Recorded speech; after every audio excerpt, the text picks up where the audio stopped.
So we are talking today about rabbit pregnancies and all. So firstly, I'm going to start with the breeding process. We did say that for your female doe and your buck to successfully mate, it should get at least, well, people just say it should get 3 hits at most, or at least, some people say at least. So first 3 hits, and then after the 3 hits, um, people would say some people wait for a month, some people don't wait. Instead, I think the best thing you do is after 2 weeks of breeding your rabbits, there is something that we do called, is it pelting? Oh yes, palpation. It's palpation. Yeah, so palpation is where we check if the doe is actually pregnant or not by putting your hand under from the back of her tail and actually feeling if you can feel little balls, little balls. So this way people actually get it wrong because some people confuse. Um, you can actually hold the intestines and actually feel the droppings of the dough, and some people confuse the droppings with the kids. So those things are completely different, and you should learn how to tell the difference. But I might actually help you guys with that, or fine, let me just tell you guys. So after 2 weeks,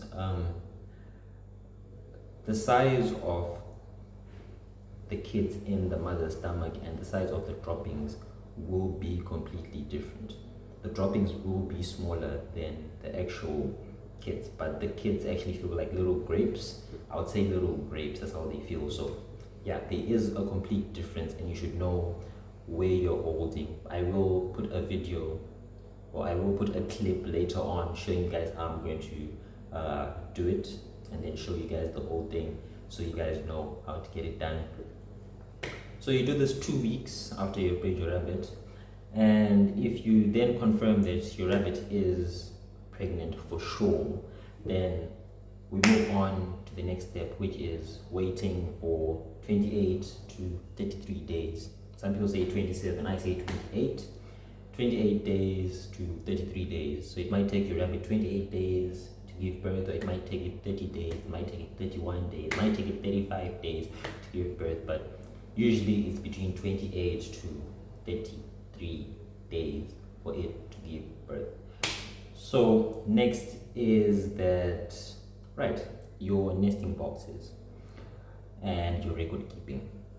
Always make sure that the day you made your rabbit, you have your records for every rabbit you have bred, the day you have bred your rabbit, and then you calculate your 28 days. I usually calculate 28 days because on the 28th day, that's the day I usually put the nesting box. That's the day you're supposed to usually put the nesting box on the cage. So some people might say that the rabbit might give birth on the 28th, which is true, might, but if you do put the nesting box on the 28th, rabbits have this thing where they are able to wait a maximum of, I think, 5 days. So she will wait for you to put your nesting box, maybe on the 28th day, and then she'll make her nest, she'll pull out her fur, and then she'll actually deliver her kids.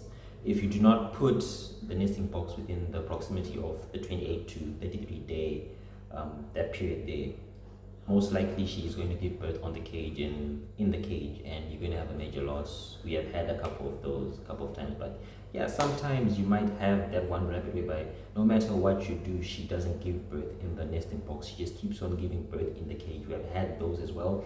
Don't worry, it's not a problem that you have to be afraid of. It happens to everyone. It happens once in a while. You know, we are just those crazy rabbits once in a while. But yeah, don't take it as a problem. But if she does continue to do it, I think it's better just call her and replace her with another female. That is best, because you don't keep on making a loss over and over and over. You wait, you breed, you wait for a month, and then she keeps on giving birth in the cage and the kids keep on dying. That is not practical, and it does not work at all. Next we get into is your kit care. So for the first 6 weeks in your rabbitry, the kids will be suckling or drinking milk from the mother for the first 6 weeks. But on around the 4th week or the 5th week, you might see them start to eat hay, start to jump in the mom's feeders, trying to eat some pellets and all. Yes, they are eating pellets, but even if they're 4 weeks and they're eating pellets, they are still drinking milk. So do not remove them from the mother. Keep them there for 6 weeks, and then you can remove them from the mother and move them, and then they're independent from there and so on. So yeah, that is kind of the practical thing to do when you get into rabbit farming. So I'm just actually going to show you guys what one of our kits looks like. And as you guys can see from looking at the kit right now, you guys can see it's very healthy, very energetic. It is actually kind of big for its age because we feed the mother properly, and the New Zealand whites are one of the best mothers when it comes to the rabbit breeds, whatever rabbit breeds. New Zealand whites are one of the best mothers, so cannot go wrong with the New Zealand white whatsoever.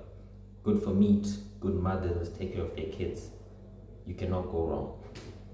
So another question you might get is what to do, or what may cause the female does to cannibalize the kids.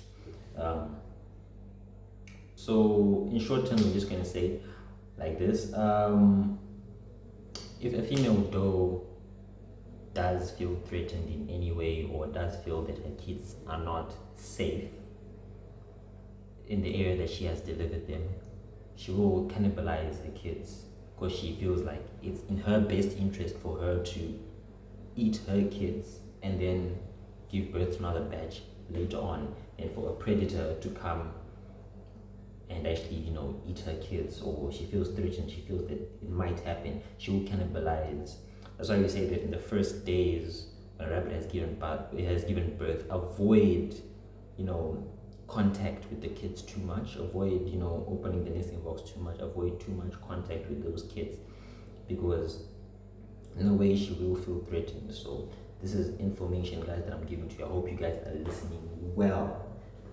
And as always, like I said, if you're still new to the channel, guys, subscribe. We are on 149 subs, so let's subscribe. Let's go. Share as much as you can. Share. Spread the word, guys. Spread the word. So let's continue. And if you're thinking of venturing into rabbit farming, I'm not going to tell you that it's easy, because it is absolutely not. I just make it seem easy, but it's actually not. It's not easy at all. There are a lot of difficulties that come with it. As for us, which is the rabbitry here, which is actually like a family business, and I think most of you guys know that family businesses do come with their own complications on top. Just it being a family business, it does have its own issues, but I do have my own separate rabbitry that I run, which is at the back by myself. So I did that for myself, and I do that by myself. And I think it's best that if you're venturing into something like rabbit farming, I think it's best you venture into something like that when you have enough information and you go in it alone at first, because having too many people in a rabbit project is not the best thing. I would say it's not practical, it's not the best, because there are a lot of complications that do come from that. So guys, I've just given you guys some information. I will be doing a couple of these moments where I just give you guys some information that you guys will need, that I think is necessary, like I always say. So like, share, subscribe to the channel, and yeah, I love you guys. Stay in touch.